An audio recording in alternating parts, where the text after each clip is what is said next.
The invitation to Michelle's graduation party arrived at the end of spring. It came in a cream-colored envelope, embossed with gold lettering and the name of a prestigious hotel. It felt like a symbol of her success. To be honest, my heart skipped a beat. On the day of the party, I chose the most elegant dress I owned. I curled my hair a little more carefully than usual, added a soft touch of glamour to my makeup, and stood in front of the mirror. When Katie smiled and said, "Mom, you look beautiful," I almost cried. The venue was even more luxurious than I'd imagined. A grand banquet hall decorated in white and gold, elegant music flowing through the air. It was like something out of a movie. At the reception, I gave my name. The woman at the desk checked the guest list, tilted her head slightly, and said, "I'm sorry, but I don't see your name." I showed her the envelope. "This is my invitation." She took it hesitantly and started checking again when a voice called out behind me, "Jessica? What are you doing here?" I turned to see my sister and mother standing there. My sister looked visibly shocked, while my mother wouldn't even meet my eyes and grimaced. "What do you mean?" "I was invited to Michelle's graduation party, so I came."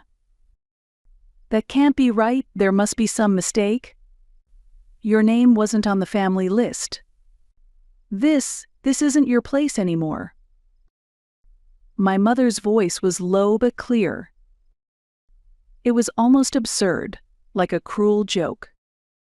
"I'm family, aren't I?" I said quietly. Michelle gave a dry smile. "Your job is done. There's nothing more we need from you."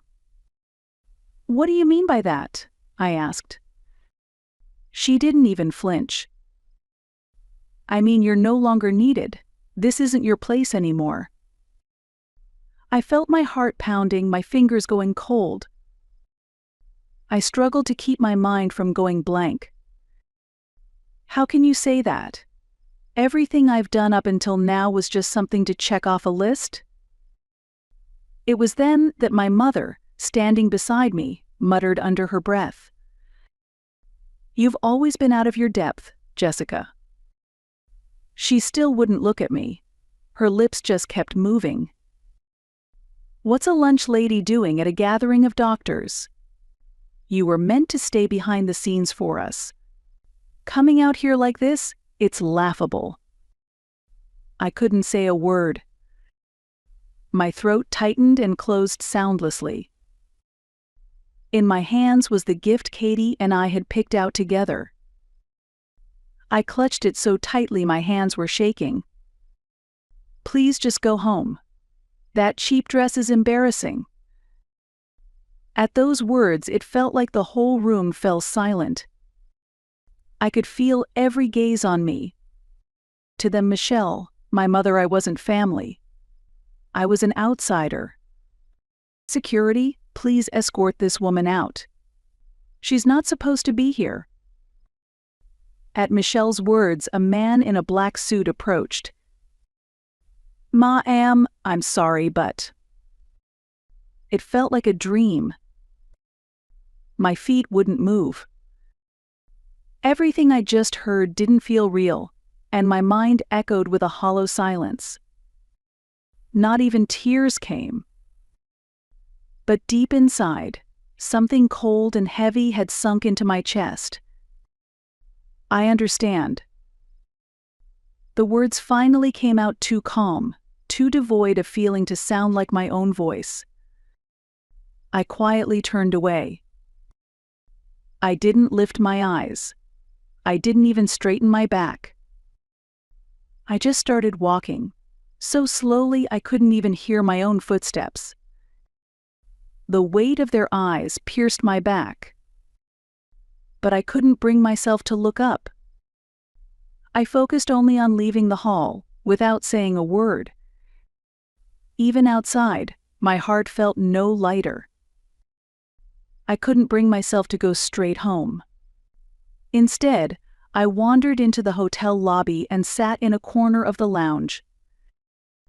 The cushion beneath me swallowed my weight, but my mind was still spinning with the words I'd just heard.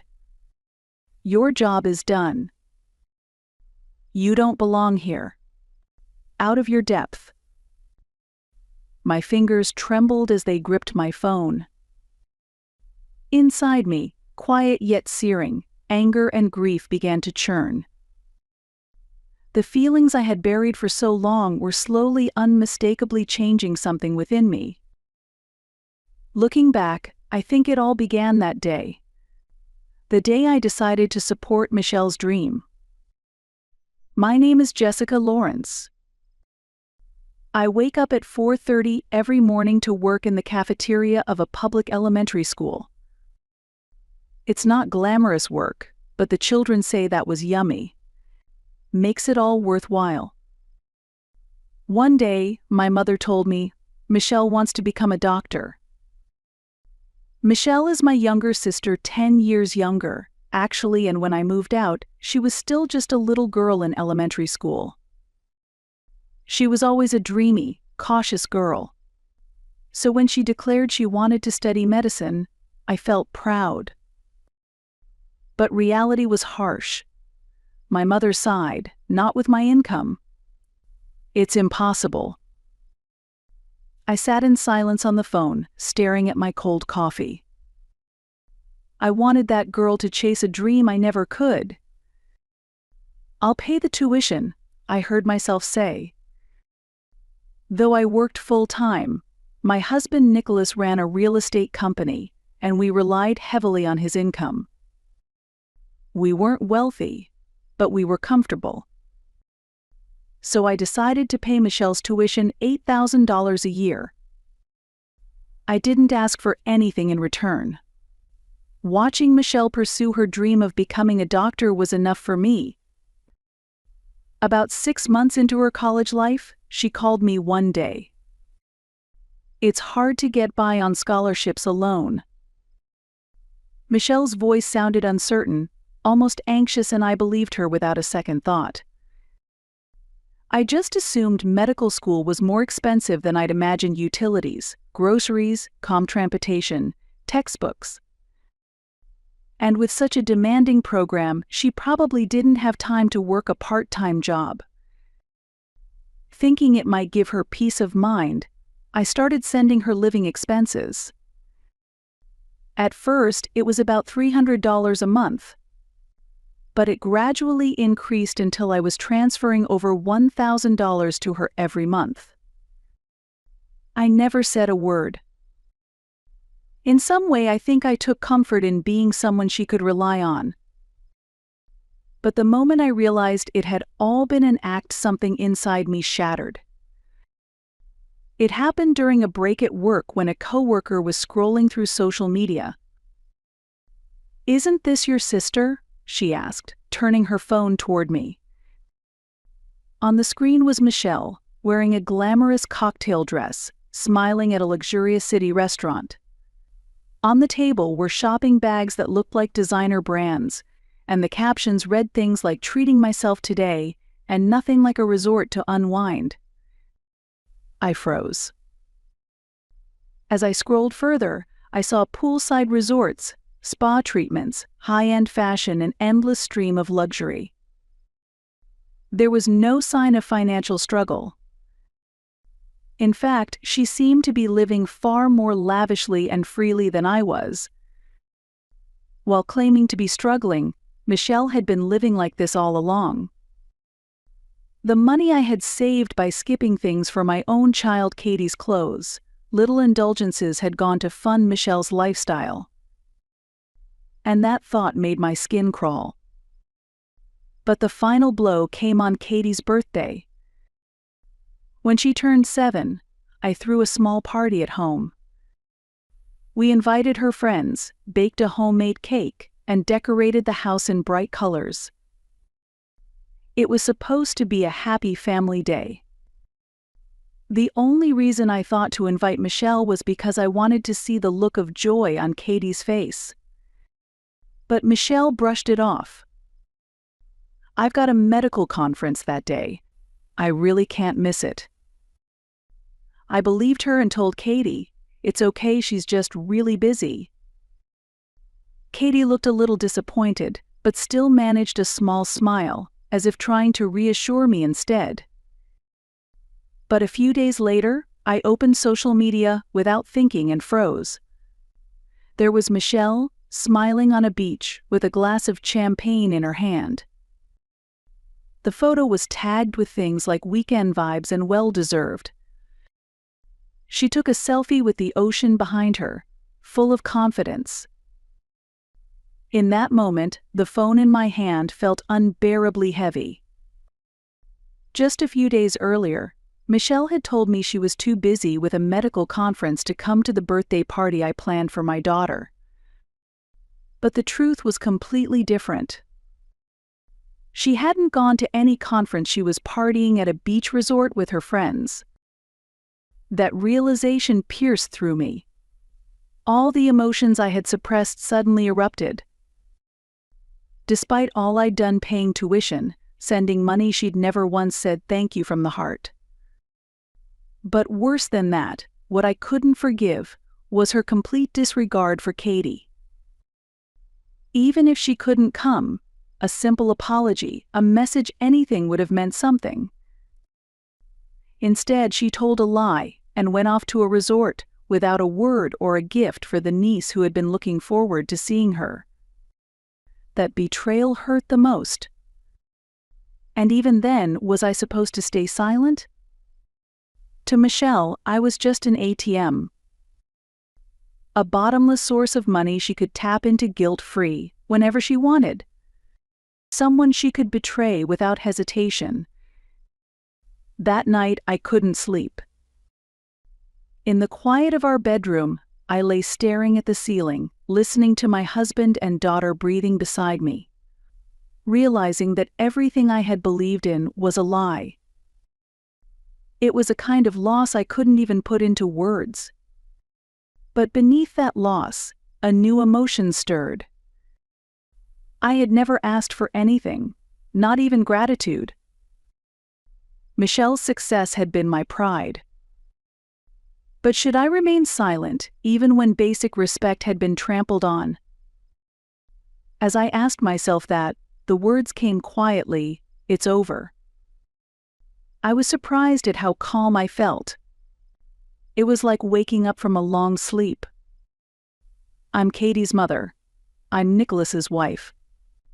And more than anything, I'm a person with my own life. I wasn't born to be someone else's sacrifice. My time, my feelings, my life, they are not just resources for others to use. I've done more than enough. And that's why I decided. It's time to show them the truth and hold them accountable. This wasn't about revenge. It wasn't about lashing out in anger. To me, this was just a reckoning.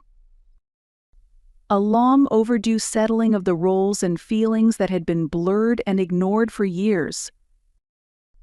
I glanced at the clock on the lounge wall, 7:52 p.m. The party would still be going. I imagined Michelle and my mother proudly accepting congratulations, as if I'd never existed. I took a small breath and whispered to myself, "It's time to tell the truth." Quietly, but with conviction. I stood up and walked back toward the ballroom.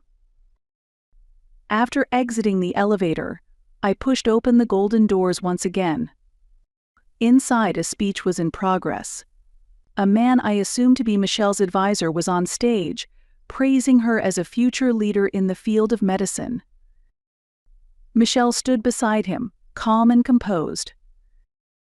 She looked like a completely different person from the one who had coldly said to me, "Your role is over." I approached the MC and spoke softly.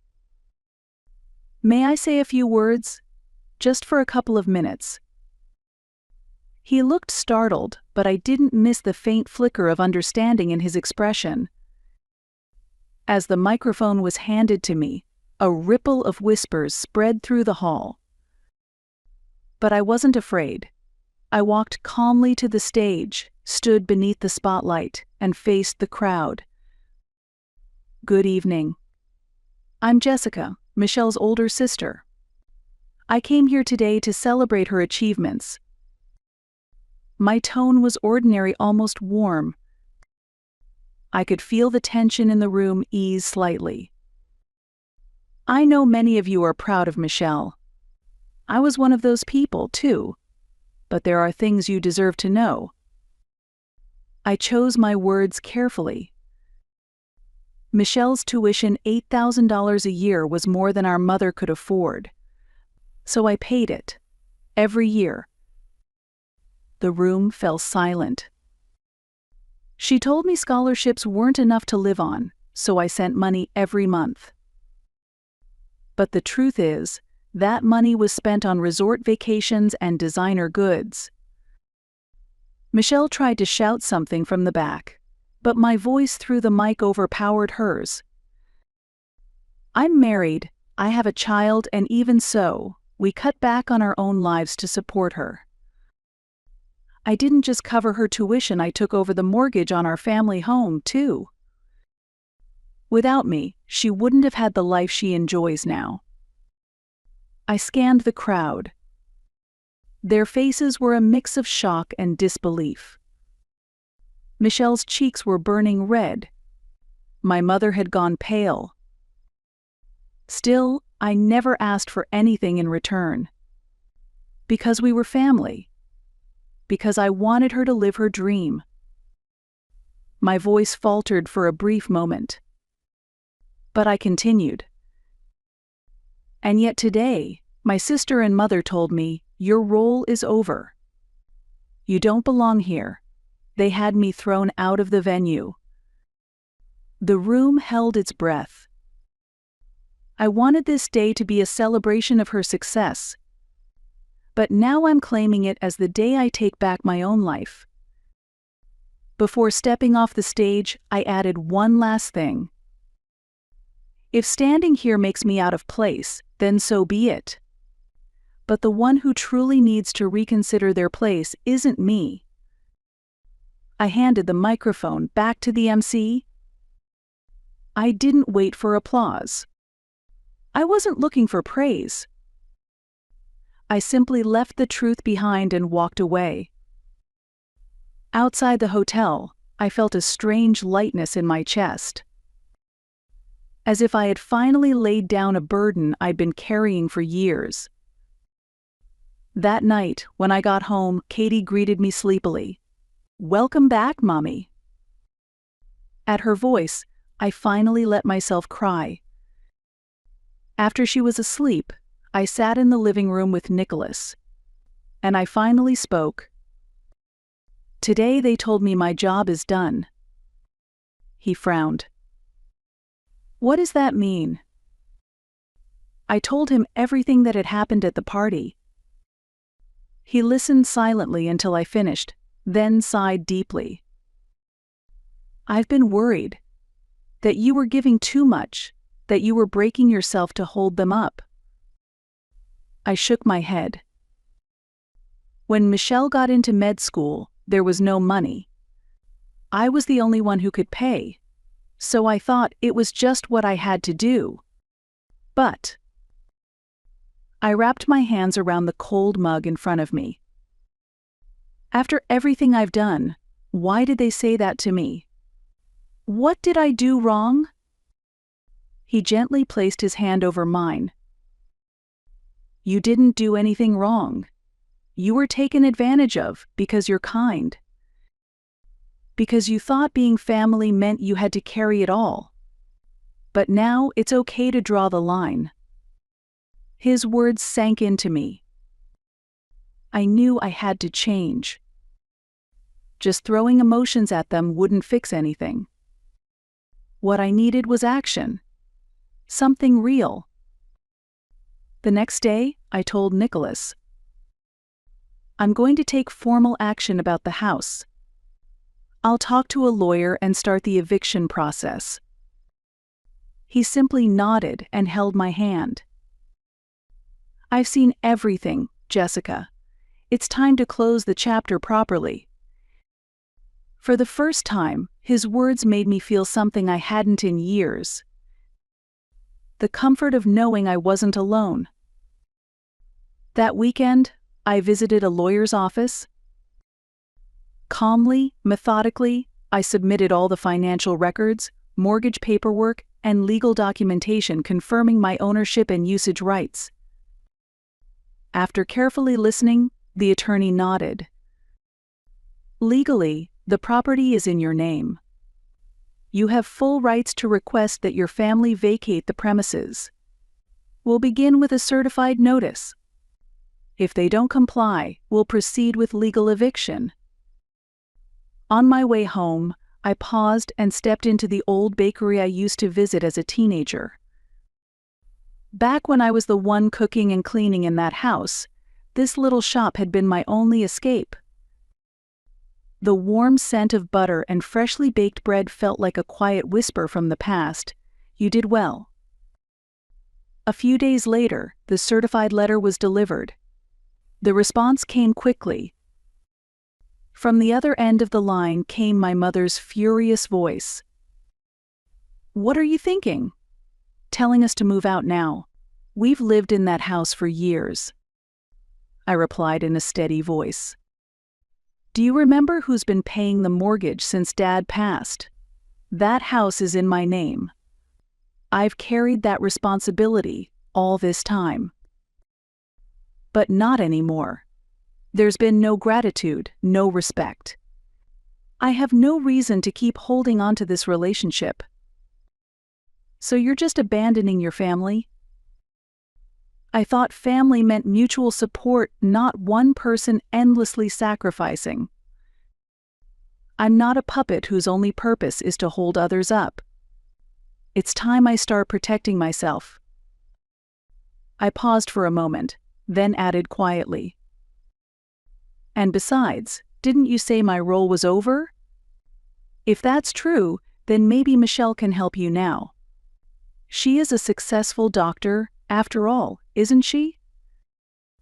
A few seconds of silence, then the call cut off without a word. A week later, my lawyer informed me, if the house isn't vacated by the deadline, we'll file for a formal eviction. I didn't hesitate. I was done letting emotions dictate my decisions.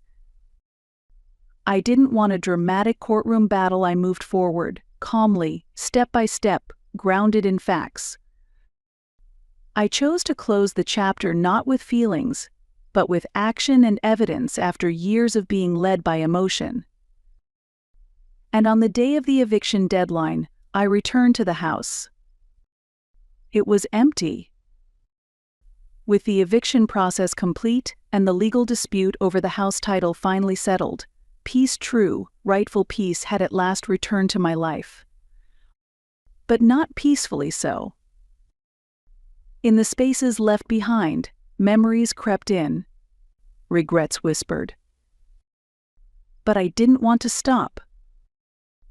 I wanted those years I spent supporting others, those years I was made to feel worthless, to mean something. I didn't want to end as the sister who was used.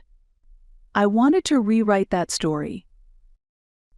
It was then, back at the school kitchen, that I overheard a conversation between two coworkers. "My son's doing okay in school, but college? I don't know, tuition is just out of reach." It was Gina, the always smiling woman I worked with. "Even with scholarships, it barely covers anything. We only have one child and still, it's terrifying." Another woman replied, "I just wish kids who work hard had a real chance." Their words froze me in place, ladle in hand. That night, I began writing in a notebook thoughts, ideas, needs. Kids who can't afford tuition because of their home situations. Children with potential, no matter where they come from. Those quietly working hard without anyone noticing. As I wrote, I realized this wasn't about Michelle. It was about me, the girl I used to be. And that's how the idea for the Jessica Lawrence Education Support Fund was born. Launching it as an official nonprofit required funding, paperwork, but I had support now. Nicholas helped with the legal logistics and offered me part of his real estate office as our starting space. It was a quiet, sunlit room, and it became the foundation of something new. One day, as we worked on filing, our legal advisor said, "Jessica, your experiences, they're not scars. They're your strength. Support that comes from lived reality, that's what resonates." Those words lifted me. I was no longer waiting to be helped. I had become someone who gave help. 6 months after the foundation launched, we held our first scholarship ceremony. We selected 3 students from the local public high school. All came from difficult backgrounds. All had strong grades and dreams they could speak clearly and confidently. Their families were invited to the event. One mother cried as she repeated, thank you so much." I gently placed a hand on her shoulder. "It's okay, your child has potential. And I've always believed in that."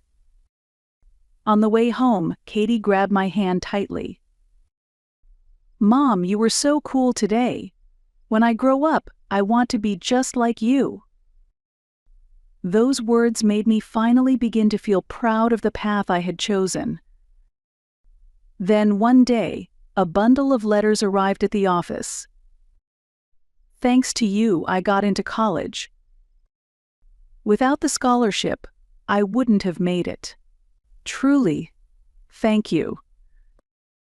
Now I want to be someone who helps others too." Each letter was filled with trembling gratitude. The handwriting was clumsy but honest, heartfelt. I held them to my chest and closed my eyes. I never started this hoping to be repaid. And yet, knowing that my choices had brought light into someone else's life filled me with quiet joy. Even after being shattered by the words of Michelle and my mother, I was glad I chose to rise. I had walked forward, trusting myself, and now I knew, without doubt, that it had been the right path. After Michelle and my mother moved out, I never learned where they went. Rumors said Michelle had struggled with the brutal reality of medical training and eventually dropped out. Now I heard she was working nights just to get by. My mother, rather than offering support, reportedly scolded her harshly, blaming her for being weak, until the two of them finally went their separate ways. But even when I heard those stories, I felt nothing. Their current lives were simply the result of the choices they had made. Once we may have been family, but now, no matter what path they walk, it will never again intersect with mine. Because my life, it had finally begun to move forward. In a sunlit park, Nicholas and Katie laughed together. Seated on a bench, I watched the trees swaying gently in the breeze and listened to the sound of their voices. Katie ran through the grass, light as spring itself, and just watching her filled my heart. Somewhere along the way, this peace had become my new normal. I no longer lived in fear of anyone. No longer at the mercy of someone else's needs. I spent each day not as someone's sacrifice, but as a woman walking in her own truth, with the family that truly mattered. Nicholas remained as kind as ever. He never spoke in grand declarations, but in his quiet gaze, I always saw understanding and faith in me. "I'm proud of you for finding your own path," he once told me. I'll never forget that night. Katie is 10 now. She chooses her days with her own will, laughs freely with her friends, reads books she loves, and speaks dreams aloud with shining eyes. She is the free, radiant girl I once only wished I could be. And in my heart, I knew cutting ties with my mother and sister had been the right decision. The work of our nonprofit had since spread beyond the state, and next year, a new scholarship program was set to launch. We were reaching more children, our staff were growing, and I was still learning every day. No matter how far we expanded, the core of my heart never wavered to believe in someone's future. That belief had become my life's purpose. Suddenly, Katie ran toward me with a bright smile. "Mom, look," she called, waving her little hand. I stood slowly and opened my arms wide. She ran straight into them, and I caught her with everything I had. "You did amazing," I whispered, holding her close. In my arms was everything I had fought so hard to protect, a future worth every breath. It would never be stolen from me again. Never trampled on. I was living now not alone, but surrounded by a family who saw me, in a community that truly needed me. I had learned to value bonds of the heart over those of blood. I am no longer just the lunch lady. I don't stop at supporting others, I move forward by empowering them. I am living my life.